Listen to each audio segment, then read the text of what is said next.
Hola y bienvenidas. Hoy nos sumergimos en las ideas de Ximo González y su libro El poder de la digitalización. Y aunque el título suene, no sé, a la típica guía de productividad, el material que tenemos entre manos es otra cosa. Es una exploración casi filosófica sobre cómo una herramienta como ChatGPT puede convertirse en una especie de espejo para el autoconocimiento. La base de este análisis es un diálogo con el propio autor, donde revela cómo usa esta tecnología de una forma increíblemente personal, casi íntima. Totalmente. De hecho, el punto de partida que propone González es un giro de 180 grados. No se pregunta ¿cómo puedo ser más eficiente?, sino ¿cómo puedo usar esto para cambiar mi mentalidad? La idea central que vamos a explorar es el uso de la inteligencia artificial no como un asistente para hacer más cosas en menos tiempo, sino como un interlocutor que no juzga.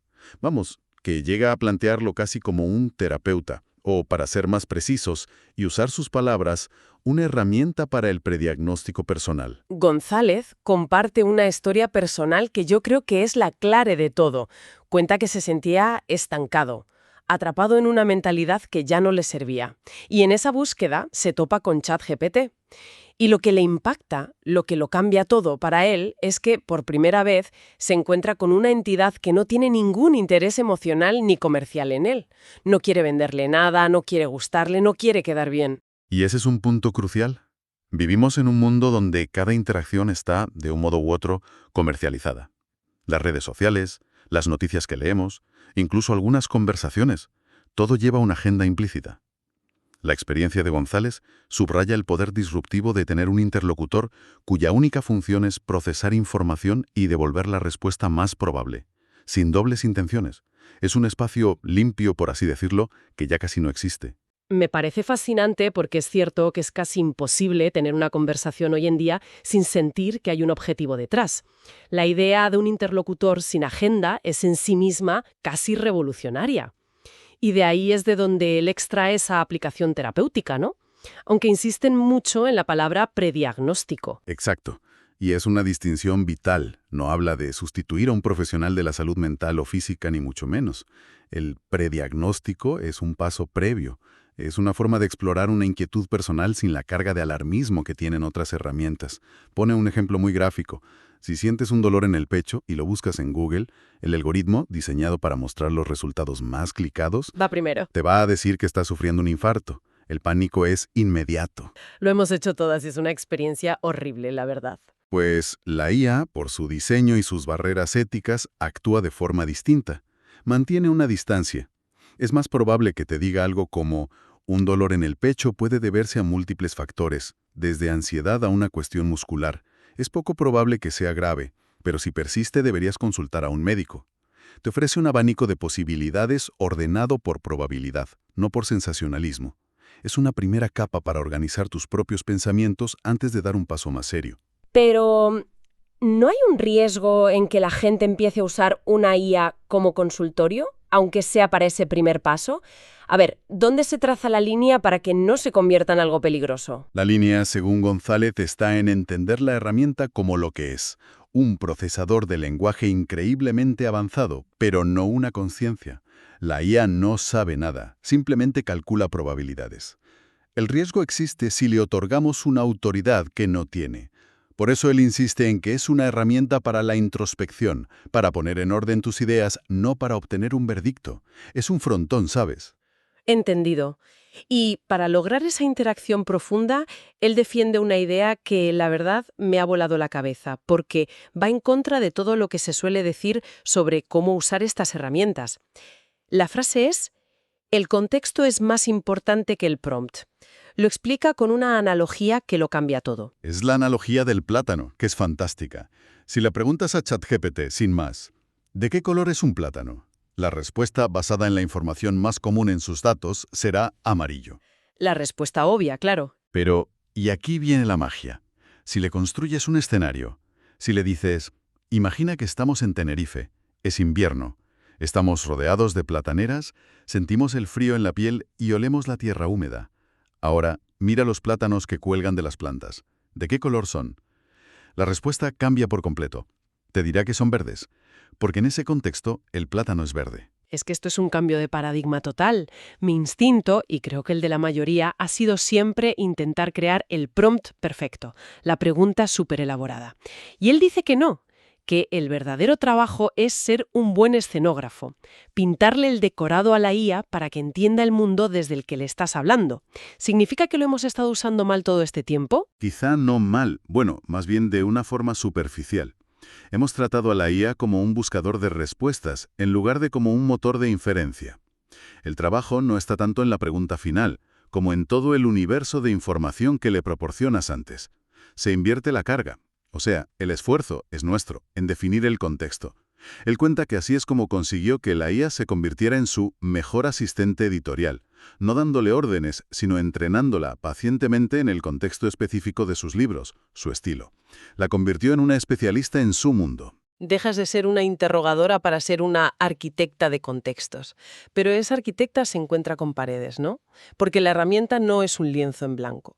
Y aquí es donde se pone la cosa interesante, porque tiene unos límites éticos y morales muy definidos.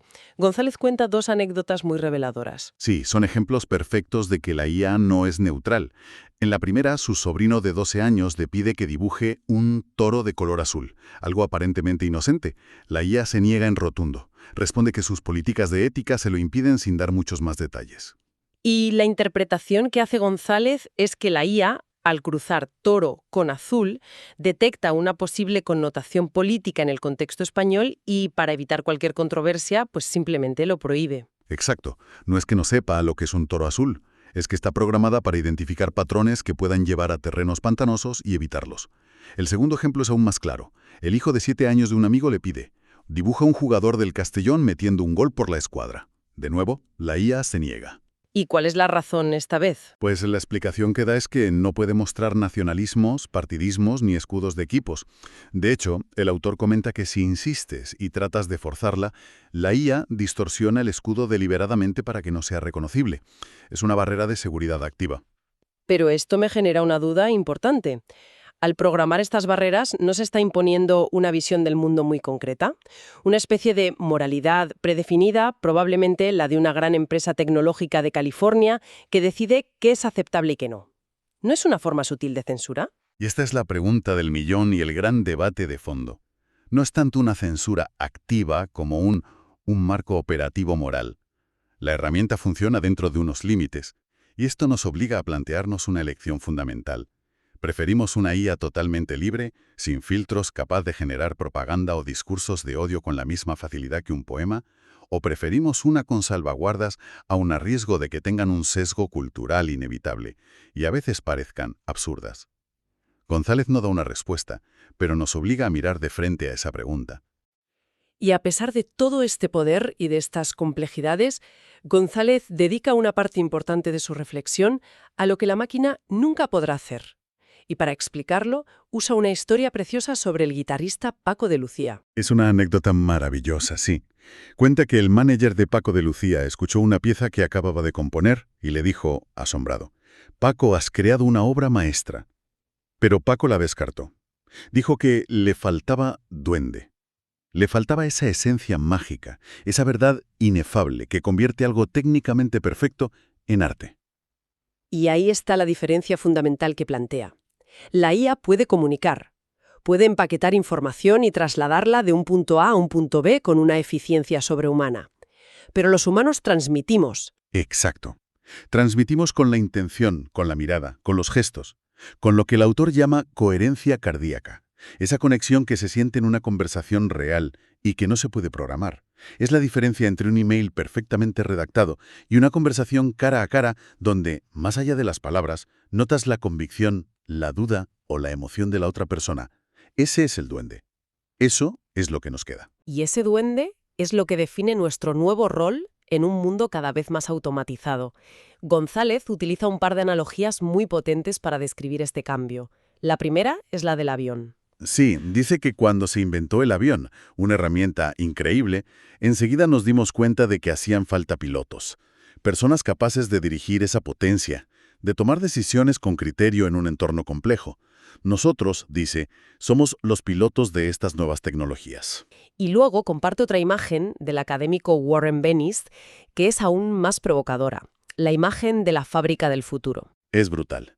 Venice imaginó que la fábrica del futuro solo tendría dos empleados, un hombre y un perro. La tarea del hombre sería alimentar al perro, y la tarea del perro sería asegurarse de que el hombre no tocara para nada el equipamiento automático. Trabajo es solo vigilar que el sistema funcione sin intervenir, nos convierte en meras vigilantes. ¿Qué pasa con la satisfacción del trabajo bien hecho, con el orgullo artesanal de apretar el tornillo una misma? ¿No hay un riesgo de alineación en ese rol tan pasivo? Es una objeción muy pertinente. Creo que la clave está en cómo interpretamos supervisar. No se trata de una vigilancia pasiva, como un guardia de seguridad. Es un cambio de identidad laboral. El orgullo ya no residirá en la ejecución perfecta de la tarea, que la máquina hará mejor, sino en la visión estratégica, en el diseño del sistema, en la supervisión creativa, y en la resolución de problemas que la máquina no puede prever. Es un rol menos artesanal y más arquitectónico. De hecho, González cita datos que sugieran que el 85% de los puestos de trabajo no se están eliminando, sino reformulando hacia esta nueva función. De acuerdo. Un cambio de rol de operaria a arquitecta. Y todo esto desemboca en la que para mí es la idea final más rompedora de todas. Una frase que suena casi a herejía en el mundo en que vivimos. El relato mata al dato. Es una afirmación muy fuerte, sobre todo porque venimos de 2 décadas donde el mantra ha sido «lo que no se mide, no existe». El dato era el rey. Todo se basaba en la métrica, el KPI, la analítica. Pero ahora que tenemos máquinas que gestionan la lógica y el cálculo con una potencia infinitamente superior a la nuestra, pues competir en ese terreno es absurdo, el valor diferencial humano se desplaza a otro lugar. Se desplaza al relato, a la capacidad de coger esos datos fríos y construir una narrativa que les dé sentido, que emocione, que conecte. Exactamente. Y aquí la IA no es una enemiga, sino una aliada. Puede ser la herramienta que nos organice los datos, que nos encuentre los patrones, que nos construya el esqueleto. Pero la carne, el alma de la historia, el duende del relato, eso sigue siendo nuestro. Entonces, si soy, por ejemplo, una analista de datos que ha vivido de los números durante 20 años, ¿qué significa esto para mi trabajo? ¿Tengo que reciclarme en novelista? No en novelista, pero sí en narrador. Significa que tu valor ya no estará en presentar una hoja de cálculo y decir la conversión ha subido un 5%.